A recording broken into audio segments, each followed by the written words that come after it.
ये कहानी है एक गांव की, जहां हरिया नाम का एक गरीब किसान रहा करता था। हरिया के पास एक छोटा सा घर और कुछ जमीन थी, जिसपे हरिया खेती करता था। लेकिन कई सालों से फसल खराब होने की वजह से हरिया के घर में खाने तक के पैसे नहीं बचे थे। ऊपर से गांव का सेठ रोजाना हरिया के घर अपना कर्जा मांगने आ जाता था। ध्यान से सुन ले हरिया, मुझे अपने पैसे हर हालत में चाहिए, चाहे तुम्हें कहीं से भी लाने पड़े। मैं तुम्हें इस बार आखिरी मौका दे रहा हूँ। तेरे पास सिर्फ 1 हफ्ता है। अगर पैसे नहीं दे पाया तो तेरी जमीन और इस टूटे फूटे मकान पर मेरा कब्जा होगा। मगर मालिक, मैं 1 हफ्ते में तुम्हारे पैसे कहाँ से लौटाऊंगा? पूरा गांव जानता है मेरे पास तो खाने तक के पैसे नहीं है। अब मैं 1 हफ्ते में तुम्हारे पैसे कहाँ से करूंगा? मैं कुछ नहीं जानता हरिया, मुझे बस मेरे पैसे चाहिए। तू चाहे कुछ भी कर, मुझे 1 हफ्ते में मेरे पूरे पैसे चाहिए। अगर नहीं दे पाया तो तू जानता है मैं क्या कर सकता हूँ। हरिया बहुत ज्यादा घबरा जाता है, क्योंकि सेठ बहुत से किसानों की जमीन पर कब्जा कर चुका था। हरिया बस यही सोच रहा था कि वो 1 हफ्ते में सेठ को पैसे कहाँ से देगा। हे भगवान, अब मेरा क्या होगा? मैं 1 हफ्ते में सेठ के पैसे कहाँ से दूंगा?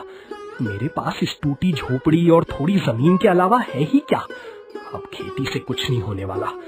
कल जंगल जाकर कुछ लकड़ियां काटूंगा, उसे बेचकर कम से कम एक समय का खाना तो मिलेगा।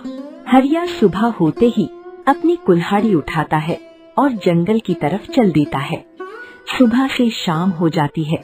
हरिया को बस कुछ लकड़ियां ही मिलती हैं और हरिया वो लकड़ियां बेचने के लिए बाजार ले जाता है। सुबह हो चुकी है और बाजार में लोग भी कम हैं। शायद आज मेरी लकड़ियां कोई नहीं खरीदेगा। अगर ये लकड़ियां बिक जाती तो आज घर का राशन ले लेता। हरिया बाजार में ही बैठा रहता है। कुछ देर बाद हरिया के पास एक बूढ़ा आता है। बूढ़ा थोड़ी देर लकड़ियों को देखता है और कहता है, बेटा, तुम्हारी लकड़ियां तो बहुत अच्छी हैं। मुझे ऐसी ही सूखी लकड़ियां चाहिए थी। मुझे पूरा दिन हो गया सूखी लकड़ियां देखते देखते। मैं तो घर जाने वाला था, मगर तुम्हें बैठे देखा तो सोचा कि तुम्हारी भी लकड़ियां देख लेता हूँ। बताओ बेटा, क्या कीमत है तुम्हारी लकड़ियों की? बाबा, मैं गरीब आदमी हूँ। सुबह से जंगल में भटक भटक कर ये थोड़ी सी लकड़ियां मिली हैं। अब मुझ में मोल भाव करने की हिम्मत नहीं बची। आपको जो सही लगे वही दे दीजिए। बस मुझे तो इतना मिल जाए कि आज घर का चूल्हा जल जाए। हरिया की ये बात सुनकर बूढ़ा आदमी पैसे निकालता है और हरिया के हाथ में पैसे रख देता है। हरिया इतने सारे पैसे देखकर हैरान हो जाता है और बोलता है, बाबा, शायद आपने मुझे गलती से ज्यादा पैसे दे दिए हैं। ये पैसे तो बहुत ज्यादा हैं। इतनी थोड़ी लकड़ियों के तो कम पैसे बनते हैं बाबा। बेटा, मुझे पता है कि लकड़ियों की कीमत कम है, मगर मेहनत की कीमत हमेशा ज्यादा ही होती है। और ये लकड़ियां कोई आम जंगल की नहीं है। शायद तुम्हें अभी पता नहीं है, मगर जल्द ही तुम्हें पता चल जाएगा। बूढ़ा सारी लकड़ियां लेकर चल देता है, मगर हरिया बस ये सोच रहा था कि ऐसा उस जंगल में क्या है जिसकी वजह से इन थोड़ी सी लकड़ियों के बाबा ने इतने पैसे दे दिए। ये सोचते सोचते हरिया अपने घर आ जाता है और थकान की वजह से सो जाता है। अबे ओ हरिया, 1 हफ्ते में बस कुछ दिन ही बचे हैं। मैं यहाँ बस तुझे याद दिलाने आया हूँ। सेठ जी, मुझे याद है। आपको रोज याद दिलाने की जरूरत नहीं है। अगर मेरे नसीब में यही लिखा है तो यही सही। ठीक है, अब जब पूरे दिन हो जाएंगे तभी आऊंगा तेरे पास। फिर देखता हूँ तेरा नसीब तेरा कितना साथ देता है। चल, अभी तो मैं चलता हूँ। सेठ वहाँ से चला जाता है और अब हरिया ने भी शायद अब ये सोच लिया था कि जो नसीब में होगा देखा जाएगा। हरिया अपनी कुल्हाड़ी उठाता है और लकड़ियां काटने जंगल की ओर चल देता है।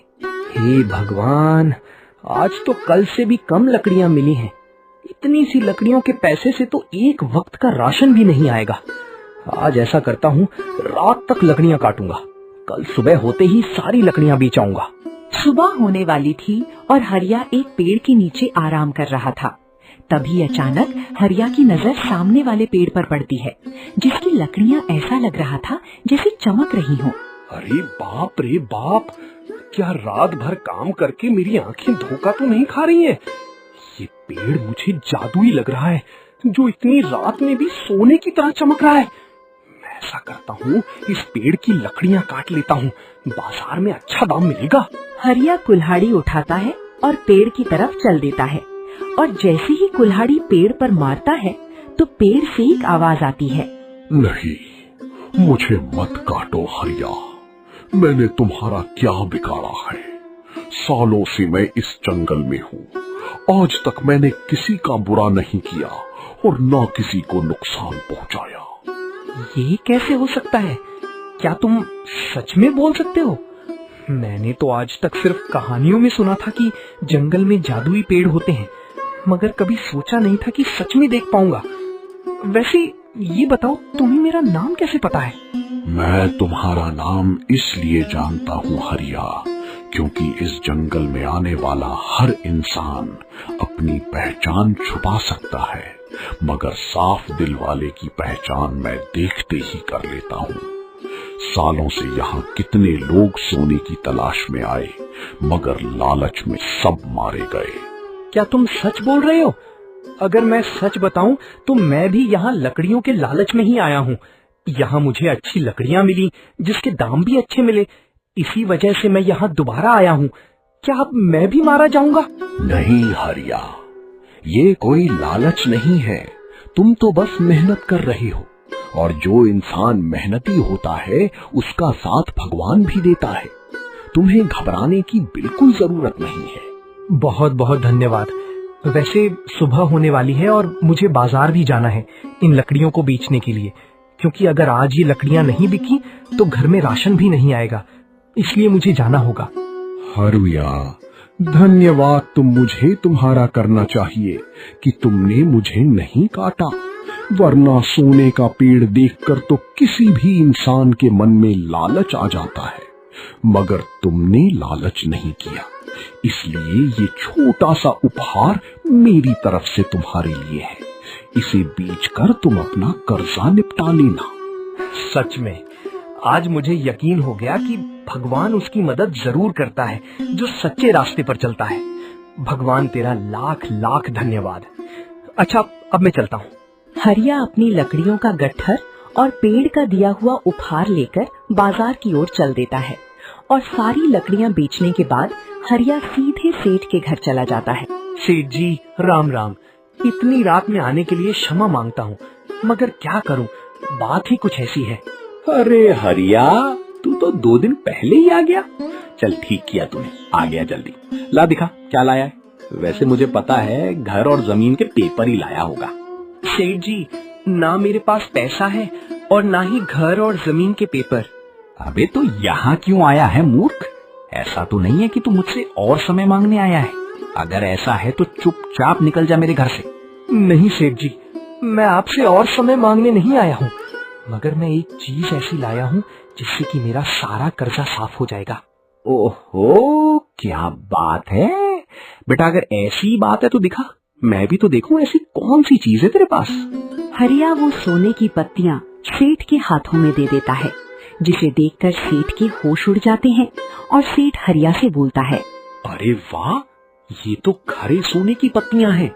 हरिया, इससे से तेरा सारा कर्जा उतर जाएगा।